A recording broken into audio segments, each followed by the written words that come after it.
Big boss അഗ്നിപരീക്ഷ എന്ന് പറഞ്ഞ പരിപാടിയുടെ എന്റെ ആദ്യത്തെ വീഡിയോ ആണ്. അതിനകത്തുള്ള 40 കണ്ടസ്റ്റന്റ്, അതുപോലെ തന്നെ അതിന്റെ ജഡ്ജസ്, അതിനകത്തുള്ള ആങ്കർ ആയിട്ടുള്ള റെനീഷ്, അവരെ മൊത്തത്തിലെ കുറിച്ച് ടോട്ടൽ വിലയിരുത്തൽ, പിന്നെ ആരൊക്കെ വരാൻ സാധ്യതയുണ്ട്, പ്രഡിക്ഷൻ ലിസ്റ്റ്, ഇതൊക്കെയാണ് പറയാനുള്ളത്.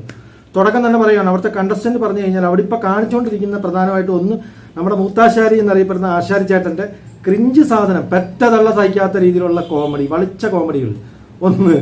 2, അവിടെ ലോലിറ്റ എന്ന് പറയുന്ന പെണ്ണിന്റെ ക്യൂട്ട്നെസ് വാരി അങ്ങ് വിതറുക. ഇതാണോ ക്യൂട്ട്നെസ്? ഇതൊക്കെയാണ് അവിടെ കാണിച്ചുകൊണ്ടിരിക്കുന്നത്. പ്രത്യേകിച്ച് ബാക്കിയുള്ളവരുടെ കാര്യം പറഞ്ഞു കഴിഞ്ഞാൽ നിർഗുണന്മാരായിട്ടുള്ള കുറെ ആൾക്കാർ ഇങ്ങനെ പറക്കി കളഞ്ഞുകൊണ്ടിരിക്കുകയാണ്. ആൾക്കാർ കളയട്ടെ. ഒരു 40 പേര്, ഇപ്പം 4 പേര് ചോര ദിവസം പോയിക്കൊണ്ടിരിക്കുകയാണ്. പക്ഷെ അതിനകത്ത് എനിക്ക് പറയാനുള്ളതെന്ന് പറഞ്ഞാൽ, അതിനകത്ത് കഴിവുള്ളവരെയും കഴിവില്ലാത്തവരെയും എടുത്ത് കളയുന്നുണ്ട്. പക്ഷെ അവരവിടെ നിർത്തുന്നത് കഴിവുള്ളവരെയാണ്.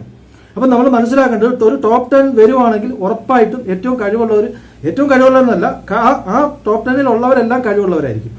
പിന്നെ അവിടെ കുറെ സുപ്രീം കോടതി ജഡ്ജികൾ ഇരിപ്പുണ്ട്. 1 രഞ്ജിനി ഹരിദാസ്, അവളുടെ അലറല്.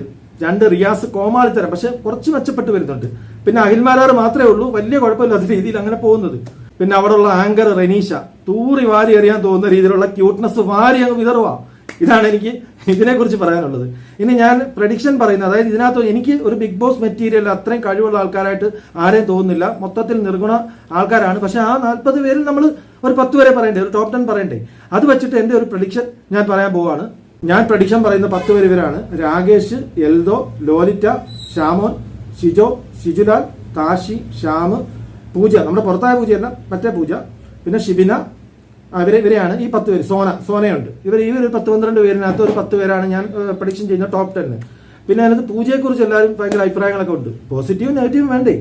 തീർച്ചയായിട്ടും ഒരു നായകൻ ഉണ്ടെങ്കിലല്ലേ വില്ലൻ ഉണ്ടാവത്തുള്ളൂ. തീർച്ചയായിട്ടും ചൊറിയാനും ചൊറിച്ചിലും ഒക്കെ ആയിട്ട് തീർച്ചയായിട്ടും ഈ പറഞ്ഞ പൂജ ഒരു വൈൽഡ് കാർഡ് എൻട്രി ആയിട്ട് കയറ്റുന്നതിൽ എനിക്ക് എതിർപ്പൊന്നുമില്ല. കുഴപ്പമില്ലാത്ത രീതിയിൽ പോകും. നമ്മുടെ അഖിൽമാരാർ ഒരു ഹീറോ ആണെങ്കിൽ അവിടെ ഒരു വില്ലത്തി ശോഭ ഉണ്ടായിരുന്നല്ലോ. ഈ പൂജയൊക്കെ ഒരു ശോഭയുടെ കൂട്ട് ഈ വരുമെന്നൊന്നുമല്ല ഞാൻ പറഞ്ഞത്. ഒരു പക്ഷേ നമ്മുടെ കഴിഞ്ഞ സീസണിലെ പിന്നെ റെന ഫാത്തിമ ഉണ്ടല്ലോ, ഞങ്ങൾ 2K ഫാത്തിമ, ജെൻസി ഫാത്തിമ എന്നൊക്കെ വിളിക്കുന്നത്. അതേപോലെ ചൊറിഞ്ഞ് ഒരു 10-30-40 ദിവസമൊക്കെ ആകുമ്പോഴത്തേന് ചൊറിഞ്ഞ ആൾക്കാർ വെറുത്ത് പുറത്തു പോകുന്ന രീതിയിലുള്ള കണ്ടസ്റ്റന്റ് ആയിട്ട് പൂജയും കൂടെ വരുമെന്നാണ് ഞാൻ പ്രതീക്ഷിക്കുന്നത്.